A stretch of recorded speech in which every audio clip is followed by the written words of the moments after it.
अस्सलामुअलैकुम व्यूवर्स, कैसे हैं आप सब लोग। उम्मीद करती हूँ कि सब ठीक ठाक होंगे और अपनी फैमिलीज़ के साथ सभी बहुत खुश होंगे।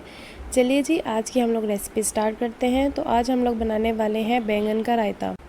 तो चलिए जी, रेसिपी स्टार्ट करते हैं। सबसे पहले हम लोगों ने क्या करना है कि हमने जिस तरह बैंगन का भरता बनाते हैं तो बैंगन जला लेते हैं, इसी तरह बैंगन के रायते के लिए भी हम लोग सबसे पहले बैंगन जला लेंगे।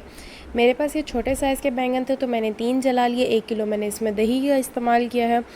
तो अगर आप लोगों के पास बैंगन का साइज़ बड़ा हो तो आप लोग एक बैंगन भी ले सकते हैं। इसको हमने क्या करना है, अच्छे तरीके से जला लेना है और नरम कर लेना है। इस हद तक हमने इसको जलाना है कि कांटा आराम से इसके अंदर चला जाए।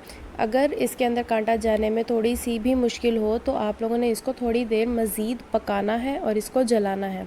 हमने इनको जला लेना है। उसके बाद ठंडे पानी के नीचे रख के हम लोगों ने इनका कवर उतार लेना है और उसके बाद हमने कुंडी में डाल के इनको कूट लेना है। कुंडी में कूटने के बाद बैंगन हमारे बिल्कुल तैयार हो चुके हैं। हम लोगों ने लेनी है 1 किलो दही। उसके अंदर हम लोगों ने अपना कूटा हुआ बैंगन जो था वो हमने इसके अंदर शामिल कर देना है। उसके बाद हमने इसके अंदर शामिल करना है एक बारीक चॉप किया हुआ प्याज, एक बारीक चॉप किया हुआ खीरा, एक बारीक चॉप किया हुआ टमाटर और 5 से 6 सब्ज़ मिर्चें कुटी हुई। इन तमाम तर चीज़ों को शामिल करने के बाद मैंने इसके अंदर डाला है 1 चम्मच नमक। मैं पिंक सॉल्ट यूज़ करती हूँ तो मैंने पिंक सॉल्ट डाल दिया है 1 चम्मच। उसके बाद मैंने इसके अंदर थोड़ी सी डाली हैं लाल मिर्चें, सिर्फ टेस्ट के लिए। अगर आप लोगों के घर ज़ीरा हो तो आप ज़ीरा भी डाल सकते हैं। उसके बाद जी मैंने इसके अंदर शामिल किया है धनिया, पुदीना और सब्ज़ मिर्चों का पेस्ट। ये मैं पहले ही बना के रखती हूँ और इसको फ्रीज़ करती हूँ।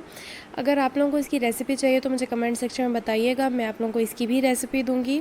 और उसके बाद जी मैंने इसको कर लिया है अच्छे से मिक्स और मेरा बैंगन का भरता जो है वो बन के तैयार हो गया है। यकीन कीजिए घर के बच्चों ने भी इसको बहुत शौक़ से खाया है। आप लोग भी इस रेसिपी को लाजमी ट्राई कीजिएगा। उसके अलावा मुझे अपनी दुआओं में याद रखिएगा और कमेंट सेक्शन में बताइएगा कि आप लोगों के बैंगन के भरते का टेस्ट कैसा आया। मुझे दीजिए इजाज़त, हम मिलेंगे नेक्स्ट वीडियो में। लेकिन लाइक, शेयर, सब्सक्राइब करना मत भूलिएगा। अल्लाह हाफ़िज़।